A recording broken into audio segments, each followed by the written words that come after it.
जागृत, स्वप्न और सुसुप्ति, इन तीनों अवस्थाओं को पृथक रूप से जानने से तुरीयावस्था का भी ज्ञान हो जाता है। तुरीया है चौथी अवस्था। तुरीयावस्था का अर्थ है परम ज्ञान।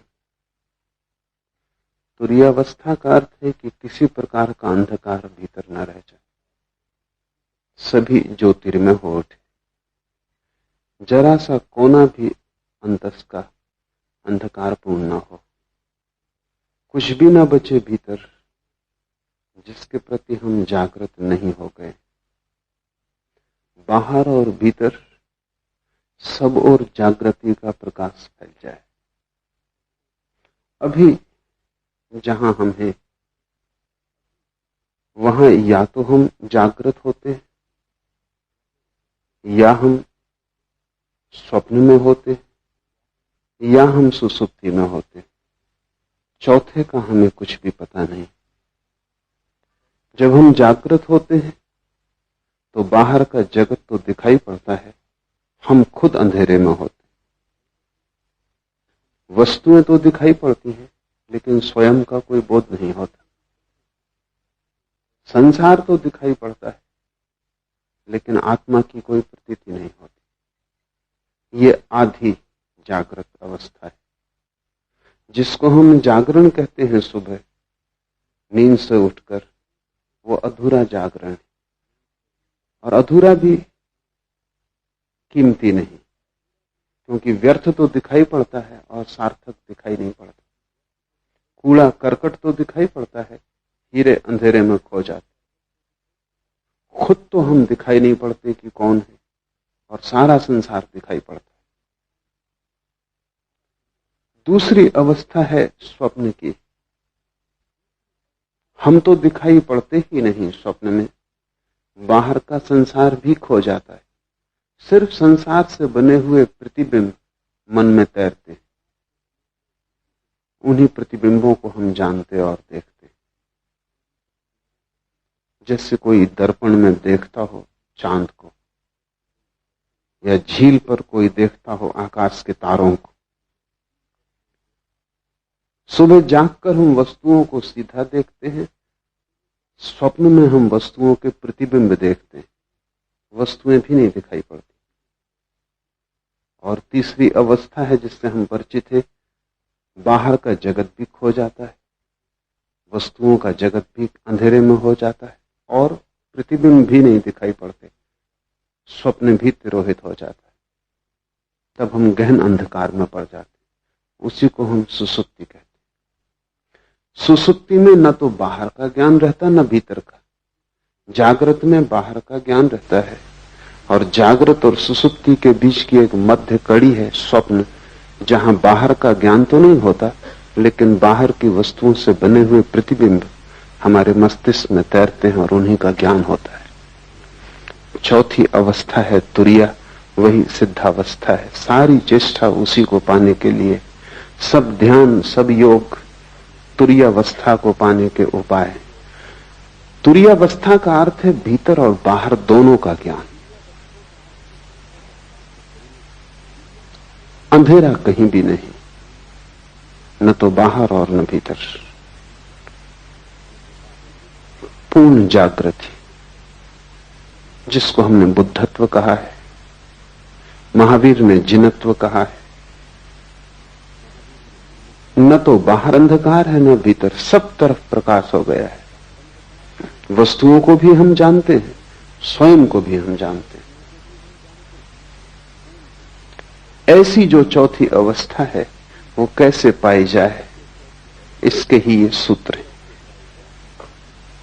पहला सूत्र है जागृत, स्वप्न और सुसुप्ति, इन तीनों अवस्थाओं को पृथक रूप से जान लेने से तुरीयावस्था का ज्ञान हो जाता है।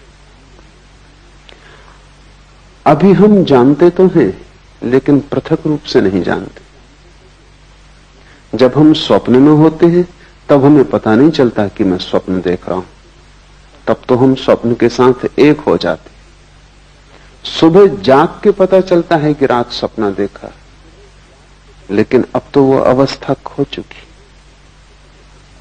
जब अवस्था होती है तब हम पृथक रूप से नहीं जान पाते, तादात्म्य हो जाता है। स्वप्न में लगता है कि हम स्वप्न हो गए, सुबह जाग के लगता है कि अब हम स्वप्न नहीं है, लेकिन अब हमारा तादात्म्य जागृत से हो जाता है। हम कहते हैं अब मैं जाग गया, लेकिन तुमने कभी सोचा कि रात तुम फिर सो जाओगे और ये तादात्म्य भी भूल जाएगा, फिर सपना आएगा और तुम सपने के साथ एक हो जाओगे। जो भी तुम्हारी आंख पर आ जाता है तुम उसी के साथ एक हो जाते हो, जबकि तुम सभी से पृथक हो।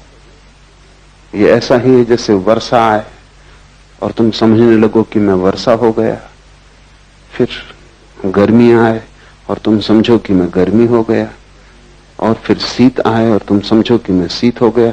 लेकिन ये तीनों मौसम तुम्हारे आसपास हैं, तुम इन तीनों से अलग हो। बचपन था तो तुमने समझा कि मैं बच्चा हूं, जवान हुए तो तुमने समझ लिया कि मैं जवान हूं, बूढ़े हुए तो तुम समझ लोगे कि मैं बूढ़ा हूं, लेकिन तुम तीनों के पार हो। अगर तुम पार न होते तो बच्चा जवान होता कैसे?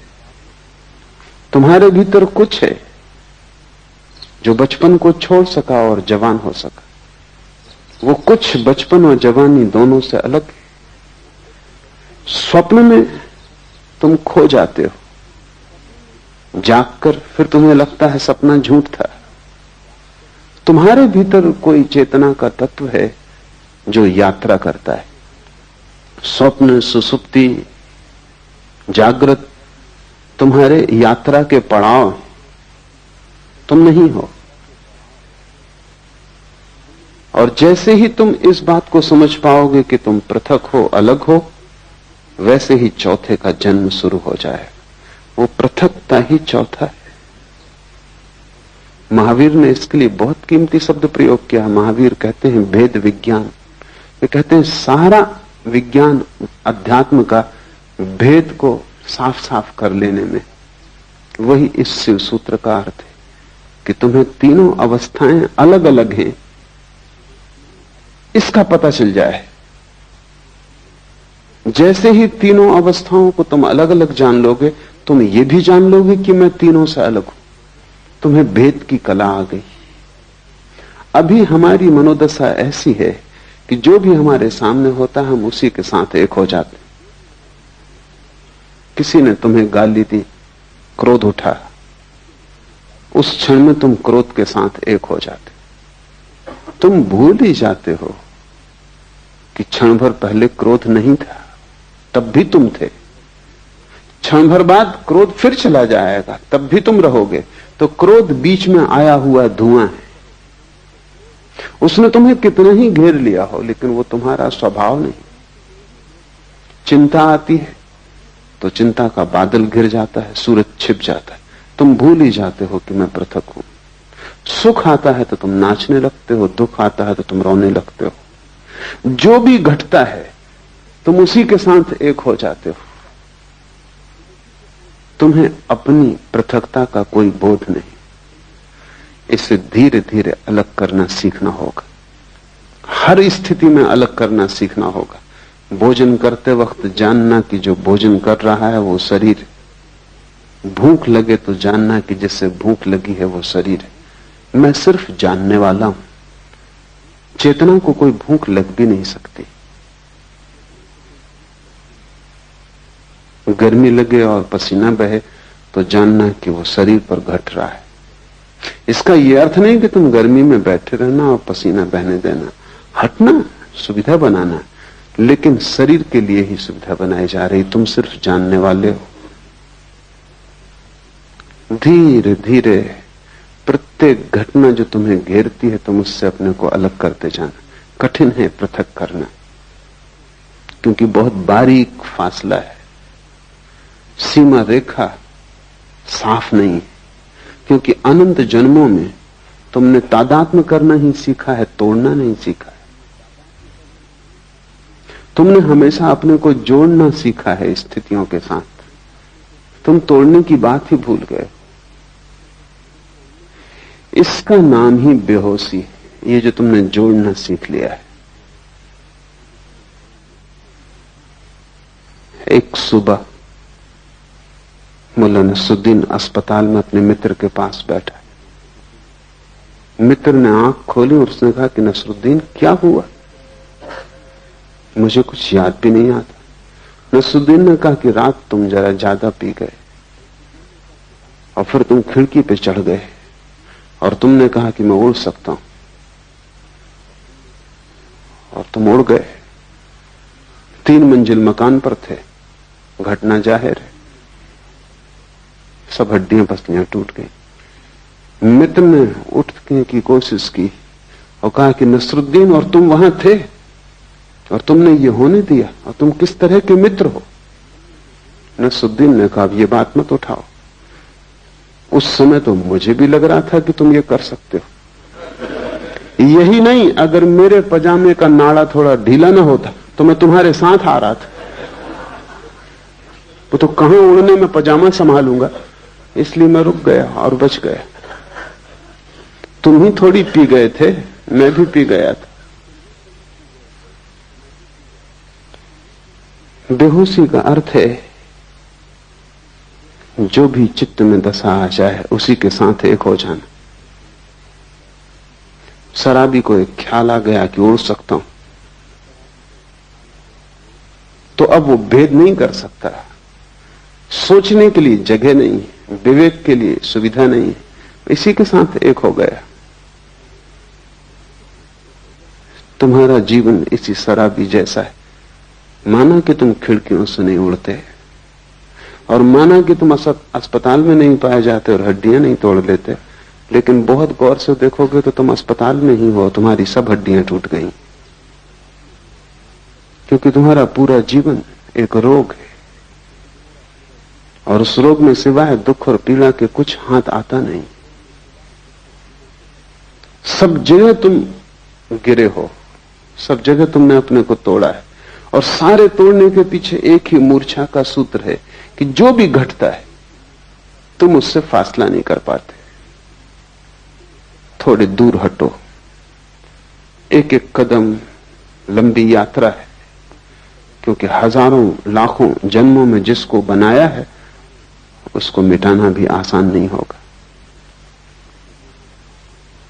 पर टूटना हो जाता है, क्योंकि वही सत्य है। तुमने जो भी बना लिया है वो असत्य है। इसलिए हिंदू इसे माया कहते हैं। माया का अर्थ है कि तुम जिस संसार में रहते हो वो झूठ है। इसका यह अर्थ नहीं कि बाहर जो वृक्ष है वो झूठ है और पर्वत जो है वो झूठ है और आकाश में चांद तारे हैं वो झूठ है, नहीं। इसका केवल इतना ही अर्थ है कि तुम्हारा जो तादात्म्य है वो झूठ है और उसी तादात्म्य से तुम जीते हो, वही तुम्हारा संसार है। कैसे तादात्म्य टूटे? तो पहले तो जागने से शुरू करो, क्योंकि वही थोड़ी सी किरण जागरण की है। स्वप्न से तो तुम कैसे शुरू करोगे? मुश्किल होगा। और सुसुप्ति का तो तुम्हें कोई पता नहीं, वहां तो सब होश खो जाता है। जागृत से शुरू करो। साधना शुरू होती है जागृत से, वो पहला कदम। फिर दूसरा कदम है स्वप्न और तीसरा कदम है सुसुप्ति। और जिस दिन तुम तीनों कदम पूरे कर लेते हो, चौथा कदम उठ जाता है। वो चौथा कदम है तुरीयावस्था, वो सिद्धावस्था है। जागृत से शुरू करो, क्योंकि वही रास्ता है, इसलिए उसको जागृत कहा है। वो जागृत है भी नहीं, क्योंकि कैसी जागृति जब तुम वस्तुओं में खोए हुए हो और अपने प्रति तुम्हें कोई भी होश नहीं। इसको क्या जागरण कहना? नाम मात्र को जागरण है, लेकिन इसको जागृत कहा है। ठीक जागृत तो हमने बुद्ध पुरुषों को कहा है, लेकिन ये जागरण है इस अर्थ में कि इसमें थोड़ी सी संभावना जागने की है। तो पहले तुम जागरण से शुरू करो। भूख लगे भोजन देना, लेकिन इस स्मरण को साधे रखना कि भूख शरीर को लगती है, मुझे नहीं। पैर में चोट लगे तो मलहम पट्टी करना, अस्पताल जाना, दवा लेना, लेकिन भीतर एक जागरण को साधे रखना कि चोट शरीर को लगी है, मुझे नहीं। इतने स्मरण को रखने से ही तुम पाओगे कि 99% पीड़ा तिरोहित हो गई। 99% पीड़ा इतना होश रखने से ही तिरोहित हो जाती कि जो चोट लगी है वो मुझे नहीं। इतना बोध भी तत्क्षण तुम्हारे दुख को विसर्जित कर देता है। 1% बची रहेगी क्योंकि ये बोध पूरा नहीं है। जिस दिन बोध पूरा हो जाएगा उस दिन समग्र दुख विसर्जित हो जाता है। बुद्ध ने कहा है जागृत पुरुष का दुख निरोध हो जाता है। तुम उसे दुख नहीं दे सकते, तुम उसके हाथ पैर काट सकते हो, तुम उसकी हत्या कर सकते हो, तुम उसे आग में जला सकते हो, लेकिन दुख नहीं दे सकते। क्योंकि प्रतिपल जो भी घट रहा है वो उससे अलग है। तो जागने से शुरू करो। रास्ते पे चलना जरूर, लेकिन ध्यान रखना कि तुम नहीं चल रहे हो, शरीर ही चल रहा है। तुम कभी चले भी नहीं। तुम चलोगे कैसे? आत्मा का कोई पैर है कि वो चल सके? आत्मा का कोई पेट है कि उसे भूख लग सके?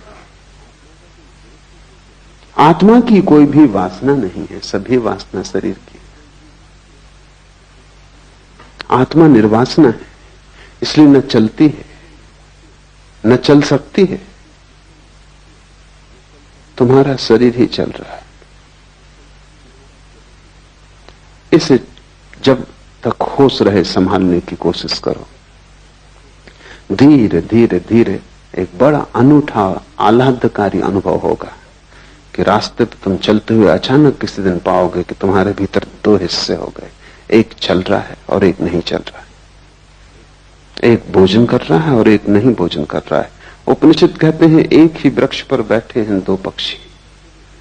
ऊपर का पक्षी शांत है, न हिलता न डुलता, न रोता न हंसता, न आता न जाता, बस बैठा है शांत। नीचे का पक्षी बड़ा बेचैन है, इस डाल से उस डाल पर उछलता है, इस फल को पकड़ता है, उसको पकड़ता है, बड़े सपने देखता है, बड़ी दौड़ धूप करता है। वो दोनों पक्षी तुम्हारे भीतर है। वो जो वृक्ष है वो तुम हो। एक तुम्हारे भीतर पक्षी है जो कभी हिला डुला नहीं, जो बस बैठा देख रहा है। उस पक्षी को हमने साक्षी कहा है। जीसस ने कहा है एक ही बिस्तर पर तुम सोते हो, उसमें एक मरा हुआ है और एक सदा जीवित, और एक सदा से मरा हुआ है और एक सदा जीवित रहेगा। वो बिस्तर तुम ही हो। जब रात तुम बिस्तर पे सोते हो तो एक उसमें मुर्गा है और एक उसमें शाश्वत चैतन्य है। पर फर्क करना, फासला करना, कठिन श्रम, उद्यम की जरूरत है। तो पहले तो तुम दिन से कोशिश करो। सुबह जब उठते हो, जब पहली किरण आती है होश की, तभी से तुम साधने की कोशिश करो। हजारों प्रयास करोगे तब कहीं एक प्रयास सफल होगा। पर एक भी सफल हो जाए तो तुम पाओगे कि हजारों साल भी मेहनत करनी महंगी नहीं थी। क्योंकि एक क्षण को भी तुम्हें यह पता चल जाए कि जो चल रहा है वो तुम नहीं, जो रुका है वो तुम हो, जो वासना से भरा है वो तुम नहीं, जो सदा निर्वासना है वो तुम हो, जो मरण धर्म है वो तुम नहीं, जो अमृत का स्रोत है वो तुम हो। एक क्षण को भी इसका पता चल जाए तो एक क्षण को भी तुम महावीर या बुद्ध हो जाओ या शिवत्व को उपलब्ध हो जाओ तो तुमने महासंपदा का द्वार खोल लिया। फिर यात्रा सरल है। स्वाद के बाद यात्रा बड़ी सरल है। स्वाद के पहले ही सारी कठिनाई है। दिन से शुरू करो, और अगर तुमने दिन से शुरू किया तो तुम धीरे धीरे सफल हो जाओगे, स्वप्न में भी। गुरुजीएफ इस सदी का एक बहुत बड़ा गुरु, महागुरु, वो अपने साधकों को पहले तो दिन में होश रखना सिखाता था, फिर स्वप्न में होश रखना सिखाता था। तो उसकी प्रक्रिया थी कि जब तुम सोने लगो तब एक ही बात स्मरण रखो कि ये स्वप्न है। अभी स्वप्न शुरू नहीं हुआ, तुम अभी जागे हो। तभी से तुम ये सूत्र अपने भीतर दोहराने लगो कि जो मैं देख रहा हूं ये स्वप्न है। कमरे को चारों तरफ देखो और ये भाव मन में गहरा करो कि जो मैं देख रहा हूं ये स्वप्न है। बिस्तर को छुओ और ये भाव गहरा करो कि जो मैं छू रहा हूं ये स्वप्न है। अपने हाथ को ही अपने हाथ से स्पर्श करो और अनुभव करो कि जो मैं छू रहा हूं ये स्वप्न है। ऐसे भाव को करते करते तुम सो जाओ। ये भाव की सतत धारा तुम्हारे भीतर बनी रहेगी। कुछ ही दिनों में तुम पाओगे कि बीच स्वप्न में तुम्हें अचानक याद आ जाता है कि ये स्वप्न है, और जैसे ही याद आता है स्वप्न उसी क्षण टूट जाता है, क्योंकि स्वप्न के चलने के लिए मूर्छा जरूरी है। वो बिना मूर्छा के स्वप्न नहीं चल सकता। बीच स्वप्न में तुम्हें याद आ जाएगा ये स्वप्न है, और स्वप्न टूट जाएगा, और तुम इतने आनंद से भर जाओगे, उस आनंद को तुमने कभी जाना भी नहीं। नींद टूट जाएगी, स्वप्न बिखर जाएगा, और एक गहरा प्रकाश तुम्हें घेर लेगा। ज्ञानी पुरुष के स्वप्न तिरोहित हो जाते, क्योंकि नींद में भी वो स्मरण रख पाता है कि ये स्वप्न है।